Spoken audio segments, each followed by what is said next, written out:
It is strictly prohibited in Islam to hurt other people. Either they are hurted by physical means or they are hurted emotionally. In both cases, the rulings of Islam are very clear. And the most important part of human body which can hurt the feelings of other people is the tongue of human being. Our sweet words can make the broken relations, and our harsh words can break the relations among human beings. That's why we should be very careful while we are speaking. Hadith of Sahih Bukhari, Prophet Muhammad sallallahu alaihi wasallam says, "Man kana yu'minu billahi wal yawmil akhir, falyakul khayran aw liyasmut." Whoever believes in Allah subhanahu wa ta'ala and the day of resurrection, he should speak good words. Otherwise, he should remain silent.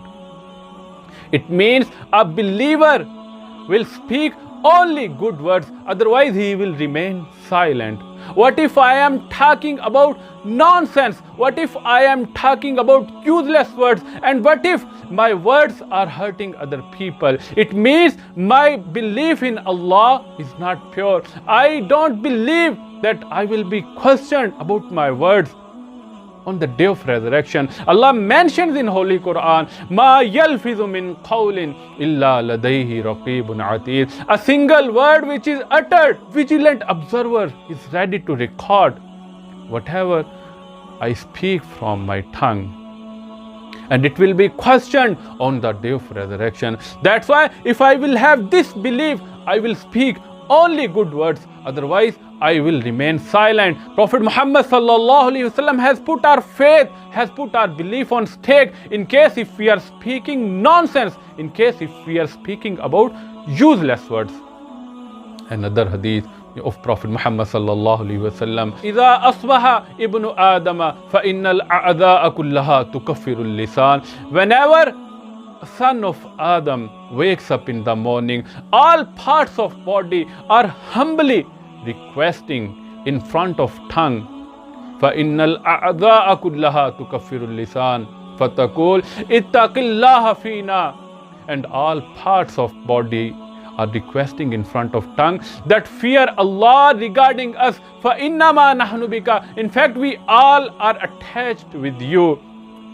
فَإِنِ اسْتَقَمْتَ اسْتَقَمْنَا وَإِنِ اعْوَجَجْتَ اعْوَجَجْنَا. If you are straight during the day, we all will remain straight. And if you are crooked, we all will be crooked. We will have to face the consequences, whatever you will utter. That's why our words are very important. Our words can hurt the feelings of other people. Another hadith in Sahih Muslim, "Al-Muslimu man salim al-Muslimuna min lisanihi wa biyadihi." A Muslim is he from whose hands and from whose tongue other Muslims are safe. According to this hadith, our Islam is on stake if we are hurting the other Muslim by our hands or if we are hurting the other Muslim's feelings by our tongue. Hadith of Sahih Bukhari, "Man yazmanu li ma bayna lihihi wa ma bayna rijlayhi azmanu lahu al-jannah." Whoever guarantees me about two things. Number one, whatever is in between his two jawbones means tongue. And whatever is in between his two legs means private part. Whoever guarantees me about tongue and private part, I can guarantee paradise to that person. It means our paradise is dependent on our tongue.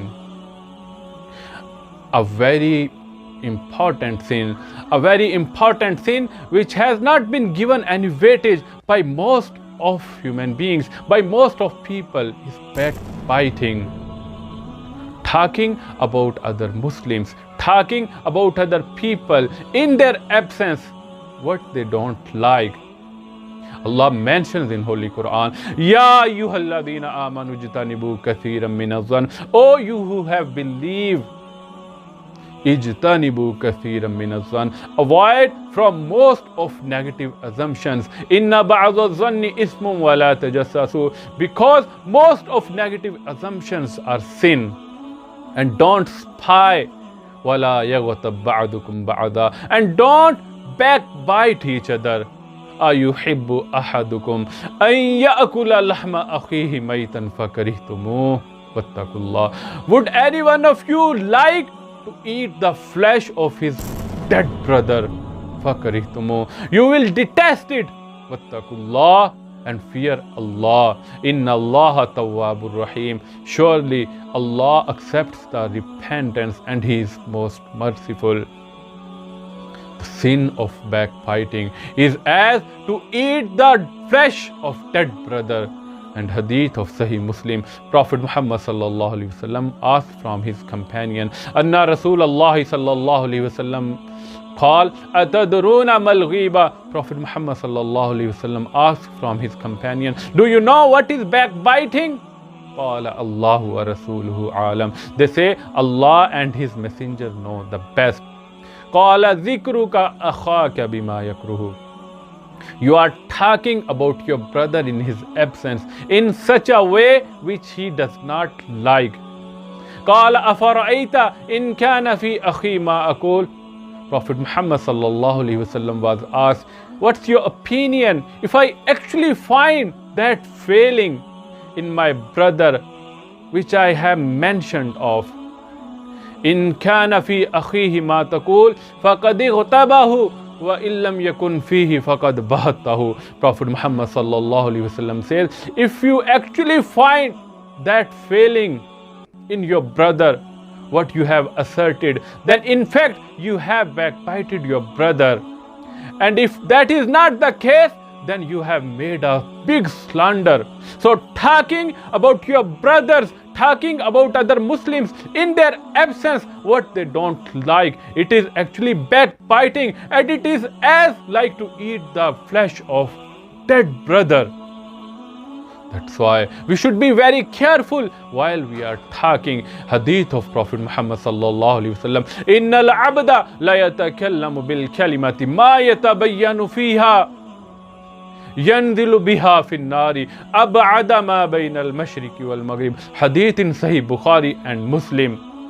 A slave of Allah speaks a word without consideration that either this word is right or wrong. A single word can lead him into the hellfire, which is farther than the distance between east and west. Our single word could lead us towards hellfire. So that's why we should be very careful while we are talking. Our tongue can hurt the feelings of our brothers. Tongue can lead us into the hellfire, and our faith depends upon our tongue, and our Islam depends upon our tongue. May Allah help us to understand, and may Allah keep us on the right path.